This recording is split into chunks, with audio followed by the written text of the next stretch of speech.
માતાજી મિત્રો, શ્રી કિચનમાં આપનું હાર્દિક સ્વાગત છે। આજે આપણે બનાવશું સંભારિયા મરચાં। સાતમ આઠમ ઉપર 4-5 દી આપણે ખાઈ શકીએ એવા મરચાં છે। શાકની પણ જરૂર નહીં પડે। તો પહેલાં તો આ મરચાં આવી રીતે કાપી લેવાના છે।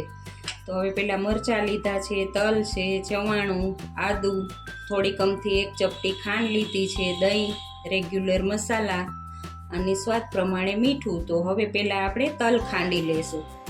તો હવે પહેલાં તલ ખાંડી લીધા છે આપણે એક બાઉલમાં કાઢી લઈશું। હવે ચવાણું નાખશું આપણે અંદર। હવે આને ખાંડી લઈશું। તો આપણે આ ચવાણું નાખી દઈશું અંદર।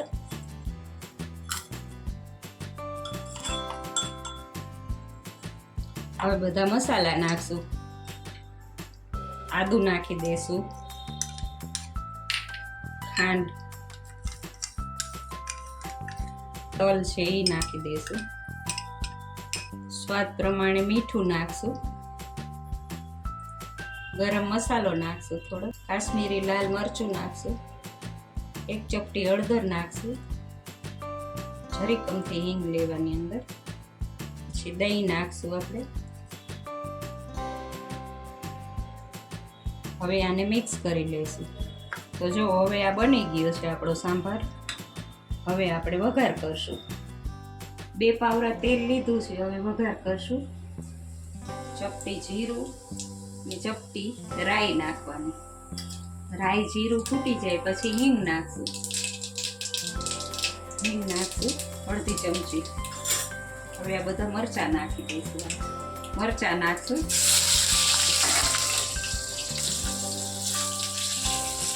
હવે આ મરચાંને આવી રીતે ફેરવતું જવાનું। ટીપિયાથી મરચાંને બધાને ફેરવી લેવાના।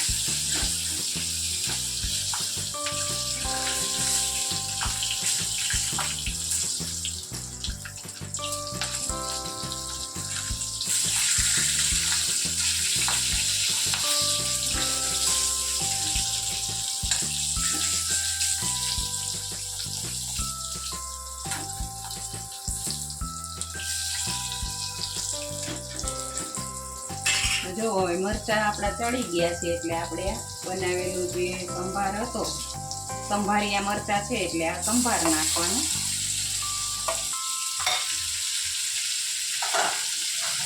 હવે એને મિક્સ કરી લઈશું।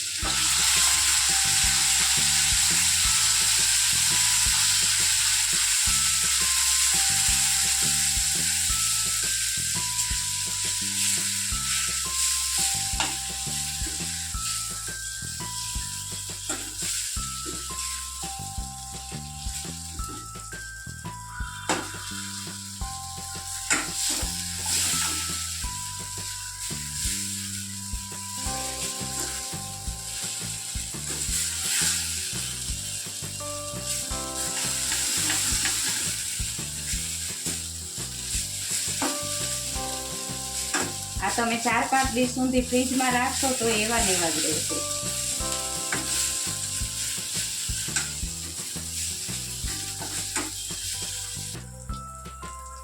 ગેસ બંધ કરી દીધો છે। હવે આ મરચાં બની ગયા છે, આપણે આને સર્વ કરશું।